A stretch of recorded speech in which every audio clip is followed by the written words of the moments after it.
Saudara dan saudari, salam dalam Sang Sabda. Pada kesempatan ini, saya mengajak kita sekalian untuk melihat nama dari perlengkapan misa yang biasa digunakan dalam perayaan liturgi dan juga fungsinya atau kegunaannya itu untuk apa-apa saja yang sudah sepatutnya kita tahu bersama. Kalau kita lihat, ada begitu banyak perlengkapan misa dalam gereja Katolik. Sebagian dari kita, orang Katolik, ada yang sudah tahu, mungkin juga ada yang belum tahu nama dan fungsinya juga itu untuk apa saja. Untuk menjaga ingatan kita, atau agar ketika orang lain bertanya, kita bisa menjawabnya, maka pada kesempatan ini saya akan memberikan penjelasan tentang nama-nama perlengkapan misa itu dan fungsinya untuk apa saja. Yang pertama kita lihat piala. Piala nama lainnya yaitu cawan. Piala atau cawan adalah tempat yang digunakan untuk anggur sebelum dikonsekrasi atau setelah dikonsekrasi. Biasanya piala ini dibuat dari logam mulia atau logam yang disepuh dengan emas. Yang kedua adalah purificatorium. Purificatorium berasal dari bahasa Latin purificatorium. Adalah sehelai kain lenan berwarna putih berbentuk segi empat. Purificatorium berfungsi untuk membersihkan piala, sibori, dan patena. Biasanya setelah digunakan, kain lenan ini dilipat menjadi 3 bagian dan diletakkan di atas piala, membentuk kain yang memanjang. Yang berikut adalah canting.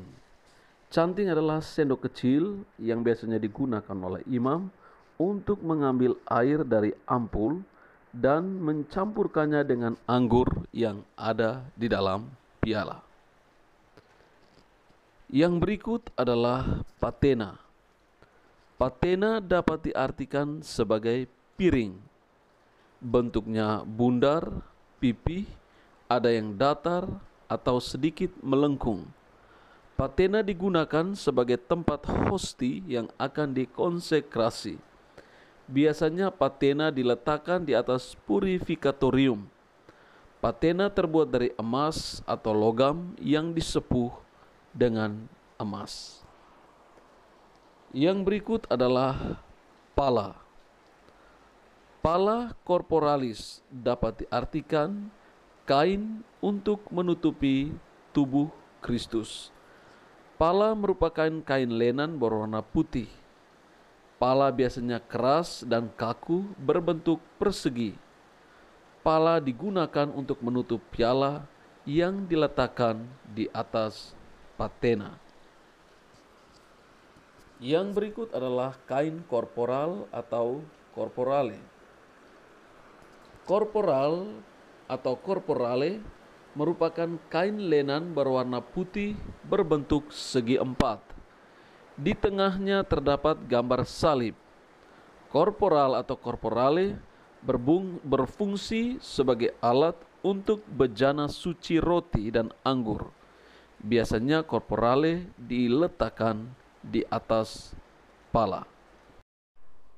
Yang berikut adalah sibori. Sibori berasal dari bahasa Latin siborium, artinya piala logam. Sibori mempunyai bentuk seperti piala, namun memiliki tutup pada bagian atasnya yang terbuat dari logam mulia atau logam yang disepuh emas. Sibori digunakan sebagai tempat hosti yang dibagikan kepada umat. Yang berikut adalah pixis. Pixis berasal dari bahasa Latin yakni pixi, yang berarti kotak atau wadah. Pixis memiliki bentuk bundar kecil dan engsel penutup. Pixi berfungsi sebagai tempat untuk menyimpan sakramen Maha Kudus. Yang berikut adalah monstrans. Monstrans berasal dari bahasa Latin monstrare, artinya memperlihatkan, menunjukkan, mempertontonkan. Monstrans biasanya digunakan sebagai tempat pentahtaan sakramen Maha Kudus. Yang berikut adalah ampul. Ampul merupakan dua bejana yang terbuat dari kaca atau logam, bentuknya seperti gelas atau tabung kecil dan terdapat tutup di atasnya. Ampul berfungsi sebagai tempat anggur dan air sebelum dituangkan ke dalam piala. Yang berikut adalah lavabo. Lavabo berasal dari bahasa Latin lavare, artinya membasuh. Lavabo berbentuk bejana dan memiliki alas seperti mangkuk. Lavabo berfungsi sebagai tempat air untuk membasuh tangan imam. Biasanya dilengkapi dengan kain putih untuk mengeringkan tangan. Yang berikut adalah kandelar. Kandelar itu merupakan tempat lilin yang digunakan di dalam gereja dengan cara menancapkan lilin tersebut pada bagian runcingnya. Yang berikut adalah aspergillum. Aspergillum berasal dari bahasa Latin, yakni aspergere, yang berarti memerciki. Aspergillum berbentuk tongkat pendek yang ada pada bagian ujungnya mengembung dengan lubang-lubang kecil atau berbentuk serabut. Aspergillum biasanya digunakan dalam perayaan pemberkatan atau pembaharuan janji baptis untuk mereciki anggota gereja. Yang berikut adalah aspersorium. Aspersorium merupakan wadah atau tempat untuk menaruh air suci atau menaruh air berkat. Yang berikut adalah turibulum.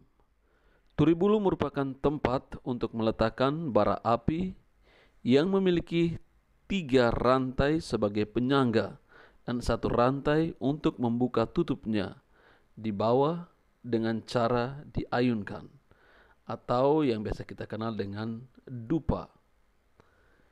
Yang terakhir adalah navikula. Navikula adalah wadah dupa berupa serbuk kayu yang nantinya dituangkan sedikit demi sedikit untuk memicu asap dari bara api yang ada dalam turibulum.